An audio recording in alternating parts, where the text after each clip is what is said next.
By name rifle, Lahore, حصہ اول۔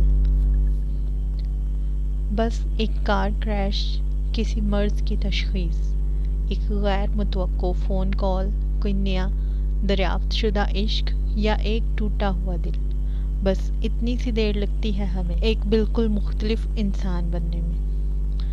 کتنی خوبصورتی سے نزاکت بھری ہے ہمارے اندر کہ یہ سب چیزیں بس ایک پل میں بدل ڈالتی ہیں اس حقیقت کو کہ ہم کون ہیں۔ Samuel Dekker Thompson. تاریخ تھی 5 اپریل، شہر تھا اسلام آباد کا اور وقت تھا صبح 8 بجے کا۔ ہماری کہانی ایک غیر متوقع فون کال سے شروع ہوتی ہے جو اس صبح کیف جمال کو موصول ہوئی تھی۔ کیف ان دنوں ہر بے روزگار اور ناکام انٹرپرینیور کی طرح دن چڑھے تک سویا کرتا تھا اور دوپہر سے فجر تک کام کی تلاش میں لیپ ٹاپ کے سامنے بیٹھا کرتا تھا۔ اس وقت میں وہ گہری نیند میں تھا جب گھنٹی بجی۔ اس نے سوئے ہوئے دماغ کے ساتھ فون کان سے لگایا۔ نمبر غیر شناسا تھا اور آواز خشک۔ کوئی ادھیڑ عمر مرد تھا جو اسے بتا رہا تھا کہ اس کا باس جو حال ہی میں برطانیہ سے آیا ہے اس سے ملنا چاہتا ہے۔ اس کے پاس کیف کے لیے ایک جاب آفر ہے۔ کون ہے آپ کے باس؟ وہ جمائی روکتے ہوئے اٹھ بیٹھا، آنکھیں مسلی، وقت دیکھا۔ ماہر فرید۔ مگر میں کسی ماہر فرید کو نہیں جانتا۔ جان جاؤ گے۔ ادھیڑ عمر آدمی نے کال کاٹ دی۔ قریباً 1.5 گھنٹے بعد کیف اوبر میں سوار اس لوکیشن کی طرف جا رہا تھا جو اس نامعلوم شخص نے بھیجی تھی۔ راستے میں اس نے گوگل کا سہارا لے کر ماہر فرید کو کھوجنا چاہا۔ ویسے تو بہت سے لوگ تھے اس نام کے، لیکن انگلینڈ سے تعلق رکھنے والا ماہر فرید اسے ایک ہی ملا۔ اس کا کوئی سوشل میڈیا اکاؤنٹ نہیں تھا، بس ایک فیس بک گروپ پہ اس کا تذکرہ نظر آیا جو کہ اس کی کاؤنٹی کے چند رہائشیوں کے کمنٹس کی شکل میں تھا۔ کیف دلچسپی سے پڑھ گیا۔ معلوم ہوتا تھا کہ ماہر فرید کسی معروف کاروباری شخصیت کا بیٹا تھا اور اس کو کوئی ذہنی عارضہ لاحق تھا۔ چند برس قبل اس کے اپنے ماں باپ نے اسے ذہنی امراض کے ایک انسٹیٹیوشن میں داخل کروا دیا تھا۔ وہ ایک مدت وہاں زیر علاج رہا تھا۔ یہاں تک پڑھ کے کیف کا دل عجیب سا ہونے لگا، لیکن اگلی معلومات زیادہ چونکا دینے والی تھی۔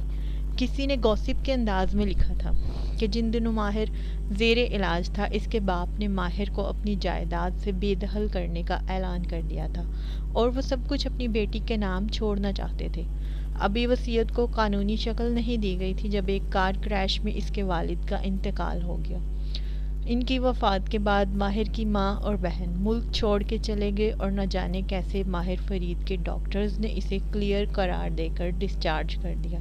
یوں وہ واپس اپنے گھر آ گیا اور یقیناً اب وہ اپنے ماں باپ کے تمام اثاثوں کا مالک تھا۔ یہ خبر 2 برس پرانی تھی۔ کیف نے مزید سرچ کرنا چاہا لیکن اس کے علاوہ انٹرنیٹ پہ اس شخص کا کوئی نام و نشان نہ تھا۔ ہوٹل آ چکا تھا، یہی ملاقات طے کی گئی تھی۔ ایک لمحے کے لیے کیف جمال کا دل چاہا کہ وہ واپس پلٹ جائے، لیکن کیا معلوم یہ کوئی اور ماہر فرید ہو۔ ایک دفعہ ملنے میں کیا حرج ہے۔ چند منٹ بعد وہ لفٹ میں سوار تھا جو اسے 4تھے فلور کی طرف لے کر جا رہی تھی۔ شاید مجھے بہتر حلیے میں آنا چاہیے تھا۔ لفٹ کے قد آور آئینے میں اپنے عکس کو دیکھتے ہوئے اس نے سوچا۔ کیف ایک خوش شکل نوجوان تھا، البتہ اس کا حلیہ بے پرواہ سا تھا۔ ماتھے پہ بکھرے بال، بڑھی ہوئی شیو، جینز کے نیچے سفید جوگرز جو مٹیالے ہو چکے تھے، پوری آستین کی چیک والی شرٹ جس کے بٹن کھلے تھے اور نیچے پہنی سفید شرٹ جھلکتی تھی۔ اس نے بالوں میں ہاتھ پھیر کے انہیں درست کرنا چاہا لیکن کوئی فائدہ نہ تھا۔ 4تھے فلور پہ وہ لفٹ سے نکلا تو سامنے مرمری راہداری تھی، فاصلے فاصلے پہ کمروں کے دروازے تھے۔ کیف نے گردن اٹھا کے ہوٹل کی شان و شوکت کو دیکھا۔ یہاں رہائش پذیر انسان کو اس سے کیا کام ہو سکتا تھا۔ کیف جمال ایک ناکام انٹرپرینیور ہونے کے علاوہ ایک ایونٹ فوٹوگرافر بھی تھا جس کو لوگ عموماً انسٹاگرام یا فیس بک کے ذریعے ہائر کیا کرتے تھے۔ اس شہر میں سینکڑوں دوسرے فوٹوگرافرز بھی تھے، پھر ماہر فرید نے اسے ہی کیوں بلایا؟ کمرے کا دروازہ ایک ادھیڑ عمر شخص نے کھولا۔ وہ بادامی رنگ کے سوٹ میں ملبوس تھا اور اس کے بال اتنے سفید تھے کہ سلور لگتے تھے۔ اس نے اسپاٹ تاثرات کے ساتھ سر سے پیر تک کیف کا جائزہ لیا، پھر خوش آمدید کہہ کے راستہ چھوڑ دیا۔ وہ آواز سے پہچان گیا، یہ وہی شخص تھا جس نے اسے کال کی تھی، ماہر فرید کا مینیجر۔